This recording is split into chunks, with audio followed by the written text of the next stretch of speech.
Hello everyone, welcome to Best Recipes with Sharon. Guess what? I'm going to share a recipe with you today that's been in the family a long time. It's called Best Homemade Donuts Ever. But this recipe is not for the faint at heart. You need to dedicate the time it takes to make them. I believe that when you're making yeast donuts, there really isn't very many shortcuts. The only thing that I have done to improve the time that it takes is to use quick rising yeast.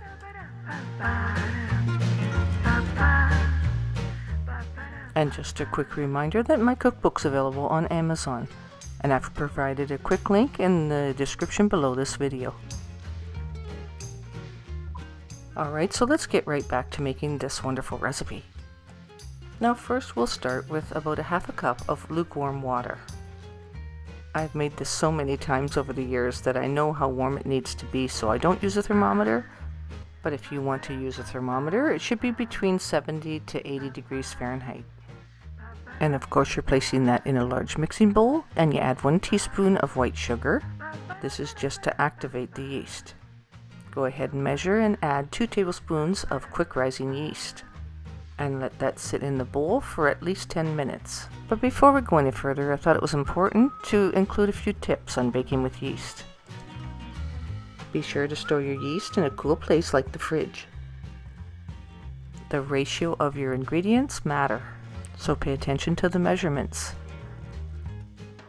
The temperature of your liquids matter because if it's too cold, it won't activate the yeast. If it's too hot, it kills the yeast off completely.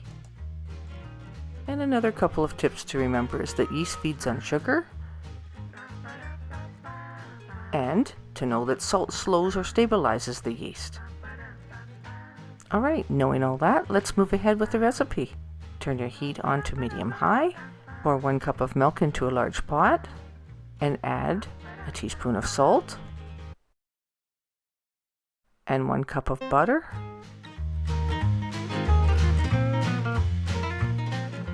also add 1 cup of white sugar. Now it's starting to heat up a little bit. You don't want this to get very warm. You want to just warm it up enough to melt the butter.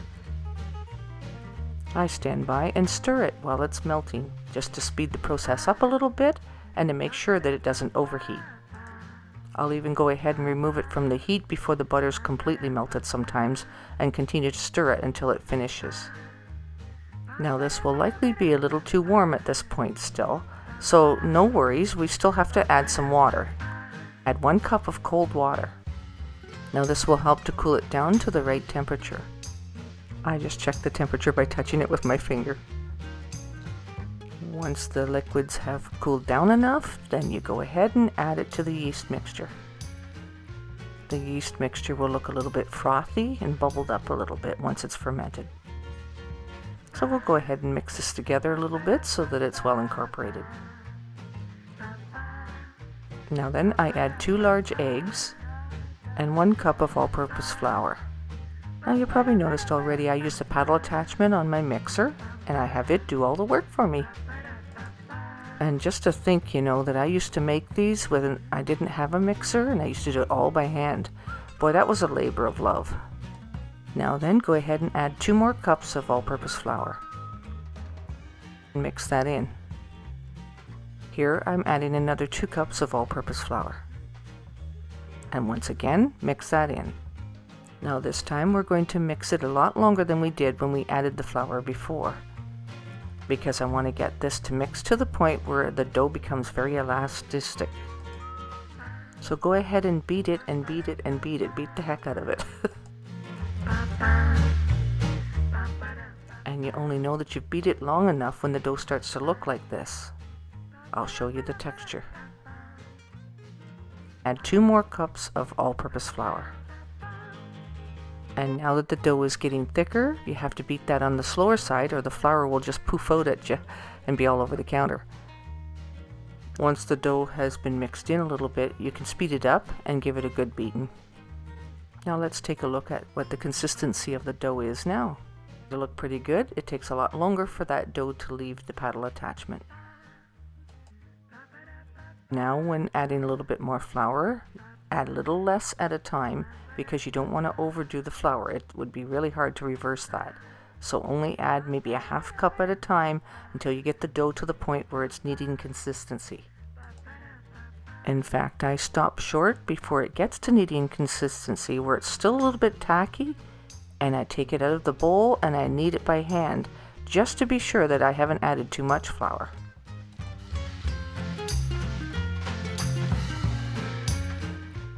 I take a rubber spoon and scrape it off of the paddle attachment, and you can see here how it's forming more of a soft dough consistency.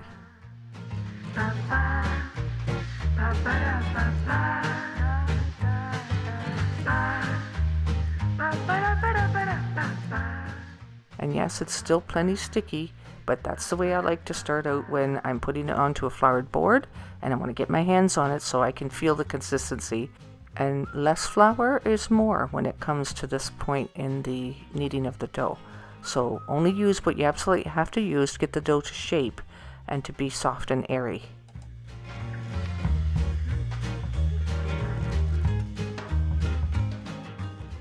So I hope this is helpful to you to be able to see it. It actually helps to know what it's supposed to be looking like and what's normal. And it may sound like a lot of instructions, but once you've done this a time or two, then it just becomes like second nature. And having known all those tips the first time, it's most apt to make you more successful. And you can use flour on your hands to try and keep the dough from sticking to your hands as well. Fold the dough in on itself like this, round and round, until you get it to a working consistency, and continue to just use minimal amounts of flour. Sometimes I actually grease my hands. It all depends. But look, we've got it. There it is.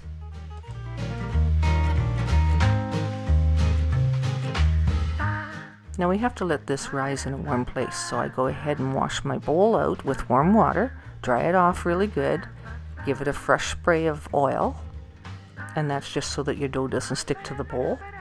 Grab a hold of your dough, plunk it into the bowl. I actually take it and turn it over just to make sure that both sides have a little bit of grease on it. And then you find a nice warm towel. I actually put a little bit of plastic over it, but don't seal it down. You want the dough to be able to rise and not be restricted.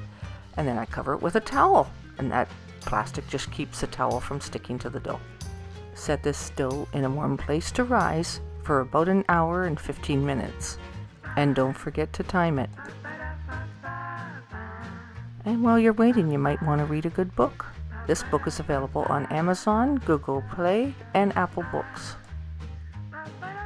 Okay, so time's up. We'll go ahead, and the dough should be double in size by now. Dump it out onto a lightly floured surface. This recipe will make enough for about 3 dozen donuts. So go ahead, cut it in half, and it makes it easier to manage it for rolling them out.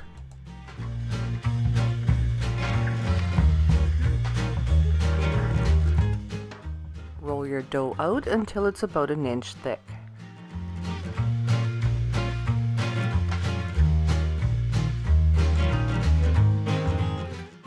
I do have a donut cutter, but I tend to like my donuts a little bit thicker than what it will do, so I improvise and use a glass.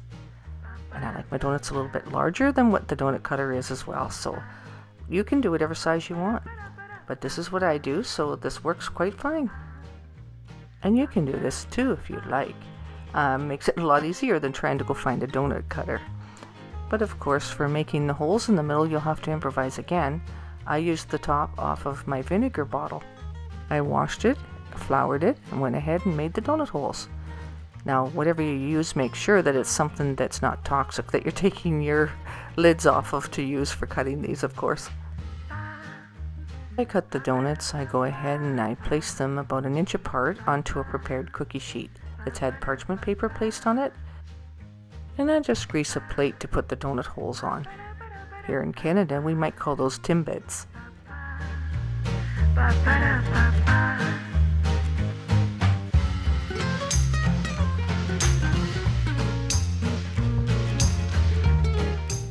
So we'll just continue working with the dough until we have it all used up.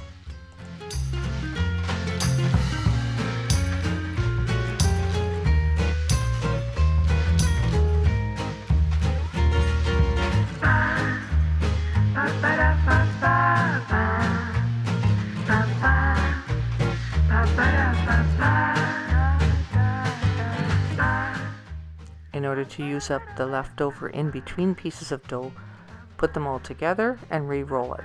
And go ahead and cut it in your shapes as you would before.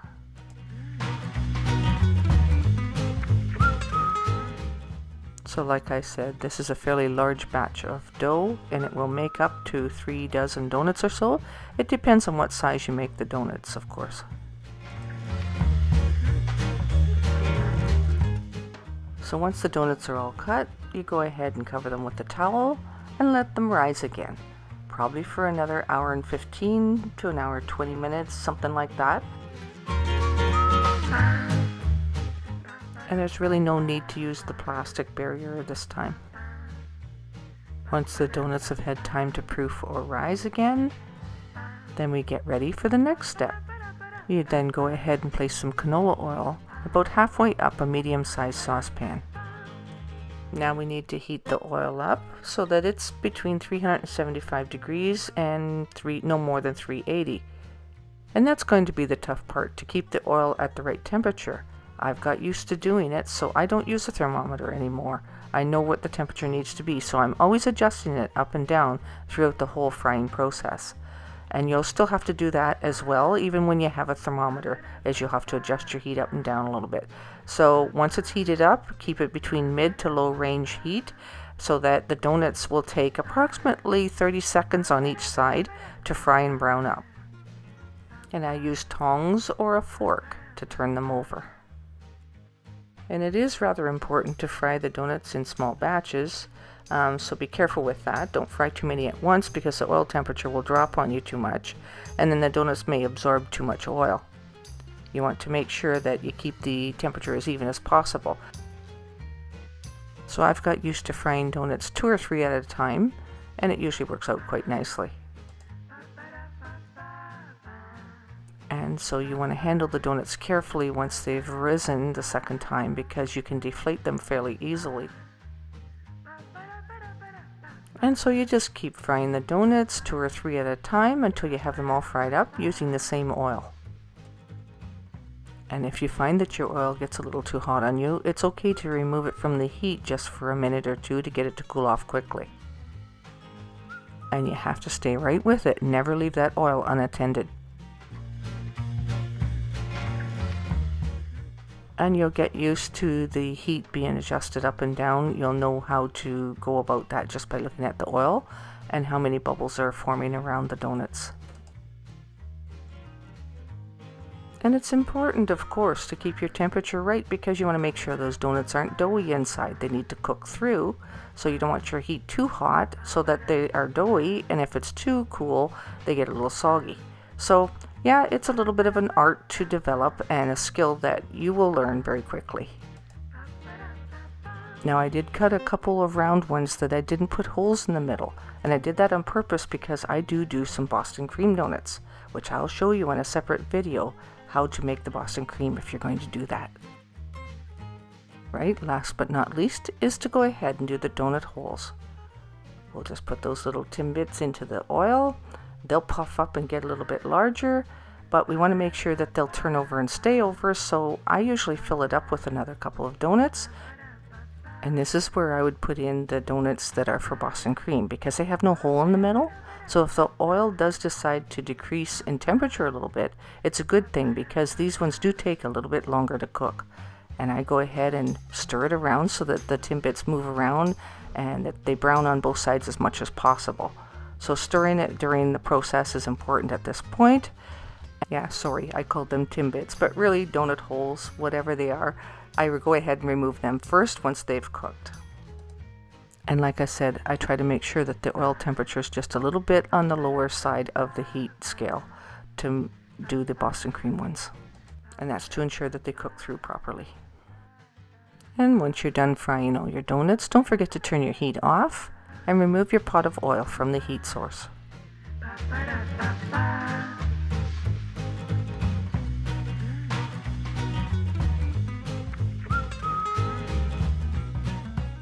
There you have light, airy, golden fried donuts. And we're going to give them a good coating of some icing sugar. But before we go ahead and do that, Spread the donuts out single file so that they will cool off a little more quickly, because they need to be nice and cool before you go ahead and put the icing sugar on, or it'll just melt on you.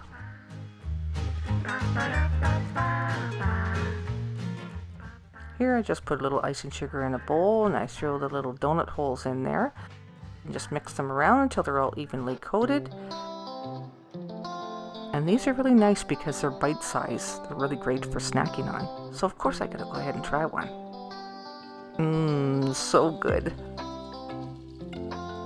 Okay, so to coat the rest of the donuts, I take those ones and I put icing sugar into a Ziploc bag, usually a freezer bag size, and I'll coat 2 or 3 donuts at once. I just put them in there and shake it just like you're doing shake and bake. And make sure it has a nice thick coating of icing sugar on it. Now I'm used to calling it icing sugar, but some people call it confectioner's sugar, powdered sugar, whatever it is that you can relate to, but basically you get the idea. These are so good. They're light and airy and they've rose really well. One bite from these and they'll be nice and poofy and you'll get a burst of icing sugar in your face sometimes. But that's the fun of it. All good. And I bet you can't stop at just one. Now I have to tell you that these donuts are best if you eat them on the day that you've made them. Because there's no preservatives in them, the next day they're considered day-old donuts, just like you would find at the donut store. And they don't freeze very well, so if you only need to make a half a batch, it's easy to split this recipe in half as well. It's been my pleasure to share this wonderful recipe with you. Hope you have great success at making these and everyone will love you for it. Please leave me a comment, let me know how it turned out for you. Don't forget to give this video a thumbs up, and thanks for watching, and I'll talk to you soon.